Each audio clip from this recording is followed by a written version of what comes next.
about this girl, and it was because Phil was naming his daughter. He just had a daughter born, and he was naming her Carol Ann. And I said, oh my God, don't name her Carol Ann. I know this Carol Ann down there, and that's no good name. So, well, Dad, he had a whole different story there too. He knew Dick Morrison, your grandpa. And anyway, Dick was quite the atheist, and he wasn't too excited about. And he thought that was kind of funny. I didn't want Phil to name his daughter Carol Ann. And anyway, things have a way of changing. She started looking a lot better to me after a while. She asked me to the Sadie Hawkins dance when I was in 7th grade. So that was the first time I went with her. That was quite fun. I really liked her. And then we went quite a while before we had any more dates. She was real popular. She had guys. There was one guy in the Air Force even that was out of school and a pilot. What the heck was his name? I should remember that too, right?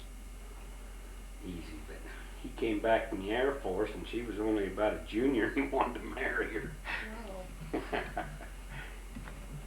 But anyway, my charm came out and I guess won her over. So, and you got married June 21st? No, it was June the 21st, yeah. In, what year? 1958? Yeah, I think it was 58. And then what was your, where did you live when you were first married? What was it like when you were first married? First house we lived in was that, there by, it was the old John Dutson house, set right to the side of Ed and Beverly Dutson's house. It was later torn down and they moved one of those section houses in there, covered that whole area up where that was at. But it was just a little house there sitting. That summer, first summer, and then the second summer we went and moved into one over there that Dick Hayes had across the street from Jerry Nielson and Ruth's house. And there by the store, by Roy's store, my Uncle Roy Nielson's store. And anyway, we lived there summer. Then the next time, in the 4th year, we bought that house of Harry and Lois McCardles. They'd moved out and had been renting it for a while. Ben Stevenson had it. And I think he wanted $4,500 for it. No. Well, I learned later that he'd actually offered it to Ben and Lorraine for $2,000. But when I showed some interest in it, they wanted $4,500. I think I finally wound up paying them $4,000. Bought that little house. But you were also in school at BYU, didn't you? In the winter. Mm-hmm. But I'd work in the farm in the summer. And on weekends I'd come down there. What did you study at BYU? What was your... Well, I first went into chemical engineering. I wanted to be a chemical engineer. And I studied chemical engineering for about 2 years, and it was too tough. I guess a lot of that science stuff in that was really tough. And then Dad decided he was going to retire pretty soon. He didn't want to keep on farming, and so I had to make a decision. So I decided that I wanted to go into agricultural economics. And that's when I took that, studied it for about 2 years, yeah. Did you finish your degree? No, I never did get a degree.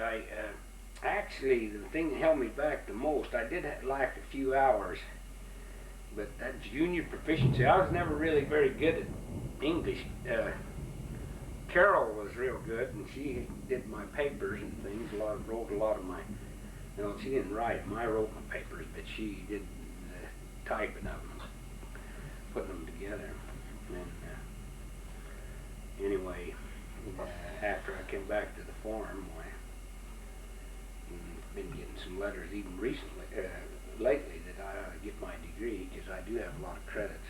And I had pretty good, I think I only failed one class. And all the time I was there. My grade point average is about a 2.7 or something like that. That's pretty good when you're in engineering. At least I thought it was pretty good. It was dang hard, I know that. So do you ever regret that you didn't stay and finish your degree, or would it have made a difference in your life, do you think? Oh yeah, if I'd have got an engineering degree, it would have. I wasn't. No, I don't think I ever regretted it. Charlie Allen was my real good friend too. He got his. Me and him were going to room together until I got married to Carol. But anyway, he went on and became a chemical engineer, and he lives up in Washington and that. He's really. I can't remember what. It's one of the chemical companies, Pfizer or somebody, not the drug companies either. You know, it's some.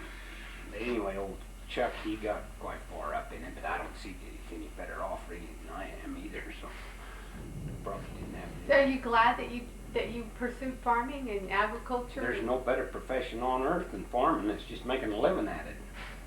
That's the only problem with farming. Well, tell me about being a parent. How I know you had 3 kids in 2 years, pretty much. Yeah, 2.25 years. Well, that was a sobering experience, all right. When we had you, you didn't have much colic. None that I can remember. You were a real good baby. And when we had the twins, and Vicki had real bad colic, and Rick wasn't too colicky, but it was hard with 3 kids. Grandma's helped us a lot in the summer. We used to come down every weekend, pack the kids all up every weekend, come back home, farm on the weekends. And when you were home on weekends, you stayed with grandmas and grandpas? Yeah, we always stayed with grandma. They didn't have anybody else at the house. What, and how was your, how did you get along with your in-laws? How did you get along with Grandma and Grandpa Morrison? Oh, I really got along with Grandma. She was great. And so was Dick. He never gave me any trouble, really. He was always trying to point out to me how stupid it was to be religious. He was quite atheistic in that, and he didn't want any of his money. Well, Carol had some money, you know. Her grandpa left her, I don't know how much it was originally, probably around $8,000, but it had gained to about $10,000 the time we got married. And we started using a little bit of that money. I remember the rent up there on the house he paid each month. $40 a month was the apartment rent in Provo. I shouldn't say the house. Apartment. And when we bought the house, the down payment we got from her stuff, her estate. But anyway, yeah, old Vic, he and I got along pretty good. In fact, I even argued religion with him on occasion, but didn't do much good, I don't think. Okay, well,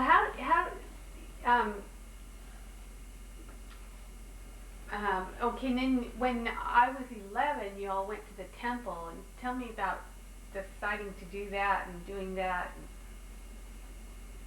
That was 1970? Yeah, I went to work at Brush in 1960. What was it? 68, I guess. Because I worked there 4 years. And what did you do at Brush? I was a lab analyst. I did enough chemical engineering that I knew quite a bit about chemistry. So, actually, I hired on as the assistant to the chemical engineer, assistant chemical engineer, which is, for quite a while, that's what I did. These special projects there. I made the first beryllium that was made in Utah at the Brush Wellman plant.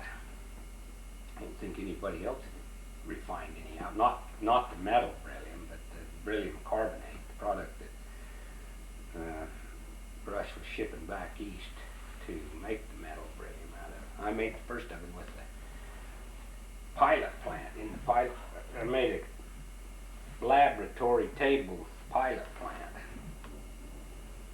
We was there on the startup. I was one of them on startup, and Ivan Brunson, I've been talking to him. He was a boiler operator out there. He was, Kate Peterson was first in seniority, and Ivan was second, and I was third when we drew out. We all went there the same day. There was about 25 or 30 of us. We had to draw for seniority. But anyway, after a while, I kind of just worked in to be one of the analysts. They didn't have too much going on as far as pilot work, so. Did you like that job? Yeah, kind of. I didn't like not being the boss, so I mean, when I finally quit, I told the CEO out there that this plant was a good place, had good facilities and everything, but they just didn't have no purpose and direction. Didn't set too good, told Jack Valquit. Oh. How long did you work there? Oh, I worked there 4 years. He told me I didn't have to give him 2 weeks notice. I could leave any time. Oh. But we were talking about when y'all went to the temple and. Oh yeah. Well, anyway, it was right after that when we built the house. You know, built onto the house, and then I don't know. I just had a strong feeling that we should go to the temple, and I told Carol. She'd been times on and off, kind of hot and cold on it too. But anyway, we decided that was something we needed to do, so we went to the temple. And do you remember the date? Oh, I think man. I do. Wasn't it September 11th? Seemed like, because it was right around your mother's birthday. I Yeah. remember that. It was September 11th, probably 1970. Okay, and besides Brush Wellman, did you have any other jobs besides farming? I never did work, well, other than this one that I've had since 1989, or 88, actually. Well, it was 89, I guess, when Central Utah Water Company, I hired on as the water master for Central Utah Water Company. Off and on during that time, also been the water master for Flemington. I rented the farm to some of my fellow farmers around there and took this job. What does the water master do? You could explain that. Oh, well, the water master is the one that's in charge of getting the water in the canal and dividing the streams up and making sure that you got the right amount of water and it's coming in at the right time and the right amount going out when people go off. So you've got to do a balance. Has to balance the amount of water coming in, the amount of water going out, and not waste any, and try to keep it from breaking the banks. And it's a headache. You have to go through, at least the way I did it.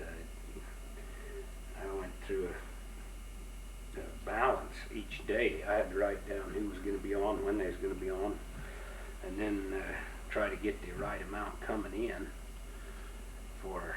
to get them going, and then when they went off, if it wasn't going to somebody else, well, each day, that's the way I've been doing. I don't pass streams around. Each day it's a whole new game. You try to get the amount you need for everybody that day. Hey, I didn't ask you, did you take any vacations with your family when you were young, with Grandma and Grandpa Nielson? Or? Yeah, I think the only one that I ever went on, Mom and Dad went down to Mexico when I was 8, I think, and left me. No, I guess it was later than that. It's probably in about 1950 when I was 10. Left me home with Merrill. That was an experience, all right. But well, it may have been a little later than that because he was dating a lot. He didn't stay around there much. He was dating Kay. But then the one that I really remember is in 1948 when they bought that. At that time it was new, a Fraser car, and then we went to Yellowstone, visited Jerry's cabins up in West Yellowstone, and went through Lewis, or over by Lewiston, Idaho, and over into clear to Seattle, Vancouver. Went out to Vancouver. Then we went down the coast, clear to San Francisco. Who, the whole family?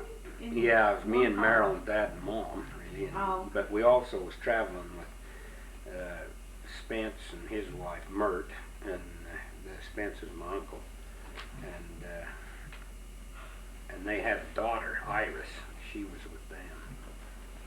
We was kind They were in a separate car? Yeah. Oh. Is that the Fraser that you had when you got married?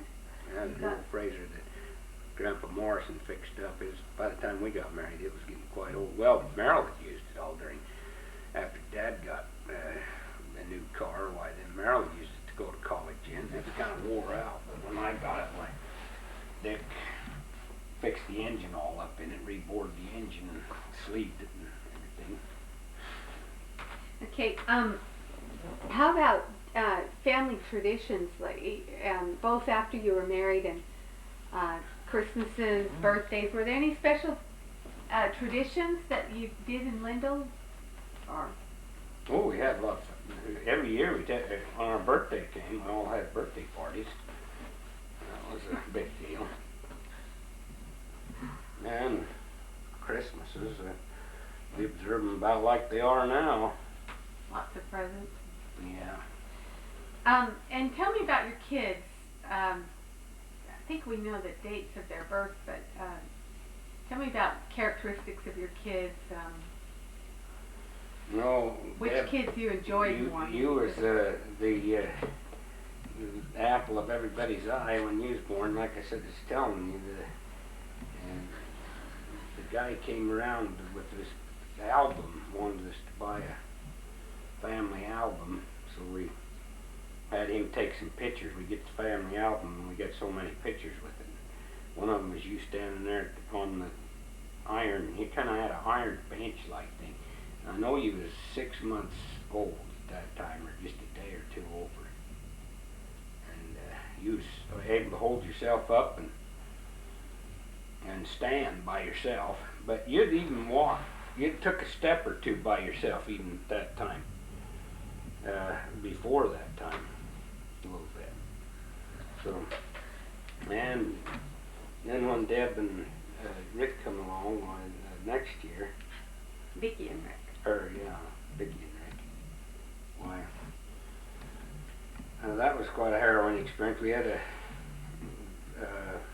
double wide stroller for twins, and went through all of the twin thing. Rick is really pretty good natured. His mouth was so big he couldn't really scream real loud. It kind of diffused, but Vicki, she could concentrate right on you. She had a real piercing scream, and she had colic quite bad. He didn't have colic quite so bad. Anyway, we got through that, and then we didn't have any more kids for 14 years. Then we had Scott, and see, that was what, 70, yeah, it was in 76 or something when he was born, I think. You remember? Oh, I have it written down somewhere. March the 31st, I think. 29th. 29th, okay. Yeah. Yours is January the 31st. Mm-hmm. Yeah. January 31st, 1959. Mm-hmm. And the twins was May the 25th, 1960. And I think that bomb that went off, the bomb in 1962 out there, the one they called Dirty Harry's, probably the one that affected Carol quite a bit and gave her that leukemia eventually. She went out on the desert with this prospecting. It went off July the 12th, I think it was, 1962. The bomb did, and it was in about, it seemed like it was in August the 20-something when we was out there on the desert staking some claims. for beryllium, and she went with us that day. Could have been the very time that she got exposed. Her health wasn't real good when she was younger anyway. She had poor health and she was born for a while, and she had rickets. Rickets? Yeah. Malnutrition, rickets, I don't know. It was hard during the war to get fresh vegetables and things like that. Old Avery Bishop, he was the grocer there that lived next to them. He was able after a while, after he realized, or they realized, that she needed a lot more fruits and that than she was able to get. That he would save all the bananas that he got in, and that kind of seemed to help a lot on her rickets situation. Hmm. Yeah, that's why her chest was kind of misformed. She had a peaked chest breastbone. Peaked? Yeah, it peaked out in front. Oh. Came out to a point, kind of like this. Hmm. And that was because of the ricket condition, that malnutrition she'd had when she was a baby. Hmm. Did you have any health issues when you were young? Oh, I had a lot of accidents. I about drowned, and let's see, I guess the first place was at the sinks. Jerry took us out in his boat and tipped it over, and I came up under the dang boat, and they couldn't see me. Merrill was the only one in with me and Merrill and Jerry, and he went around the corner there too quick and tipped the boat over. And Merrill came up, and Jerry got a hold of him. He was only about, I think I was about, see, which year was that? That's probably about 48 or 49. I was 8 or 9 years old anyway.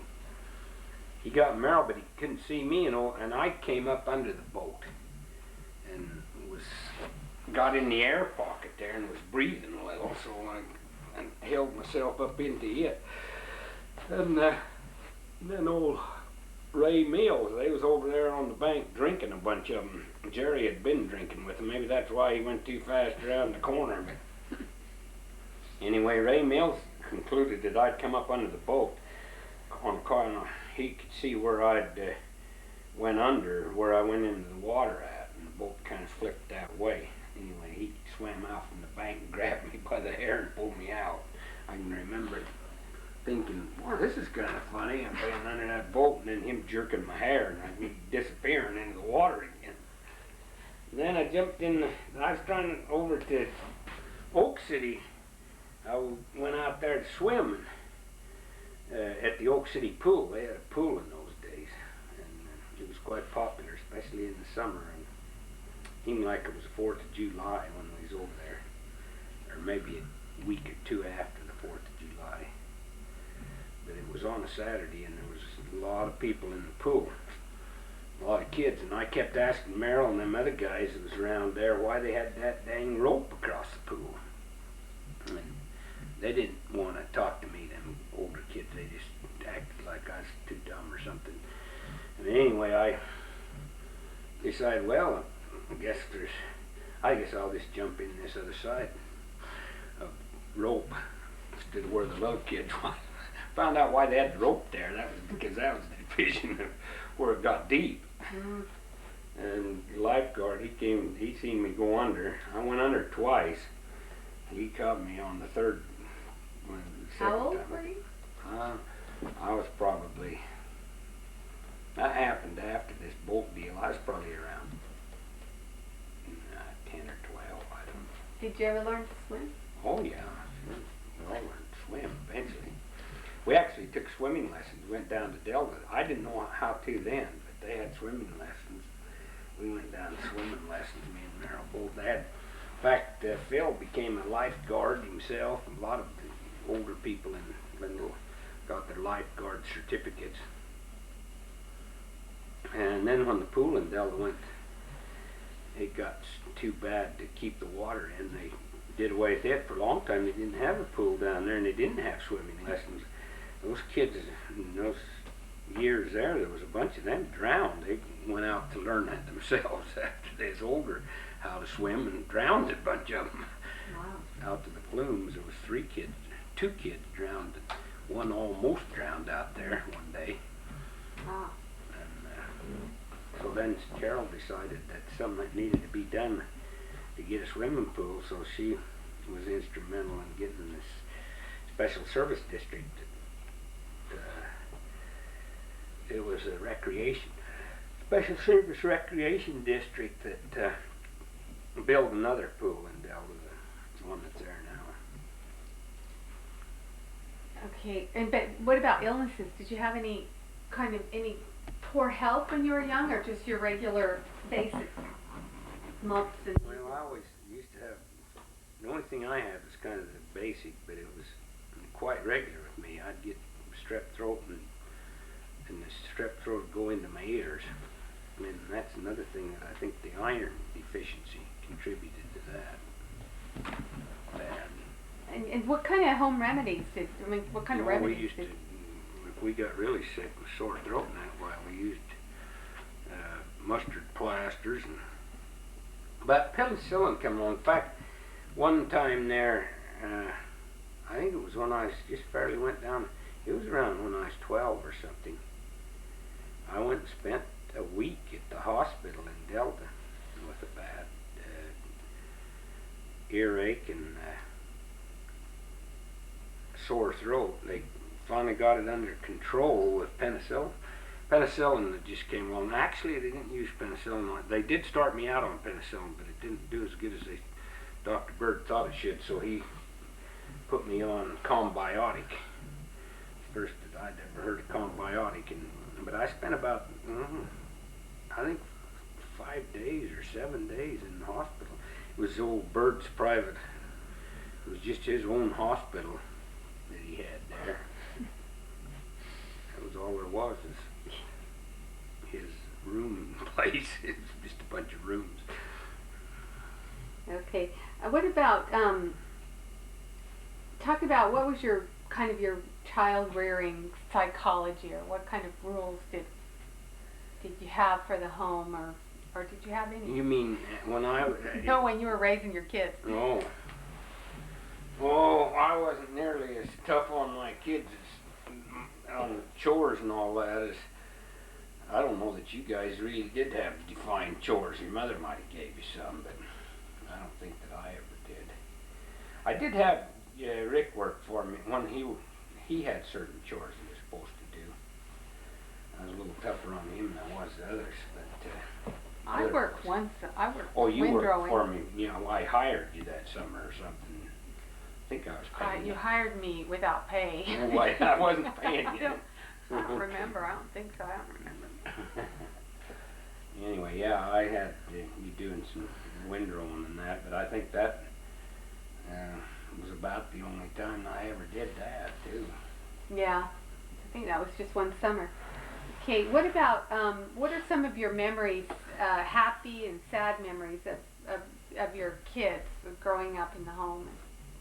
Oh, we always had a good time with the kids, I thought. I mean, I and Carol had our differences and fights and that wasn't contributing too good for growing up years, but I always enjoyed the kids. I think we went to Yellowstone. Of course, that was after the water sale, wasn't it? That was in 82. 80, yeah. 81. 81. Yeah.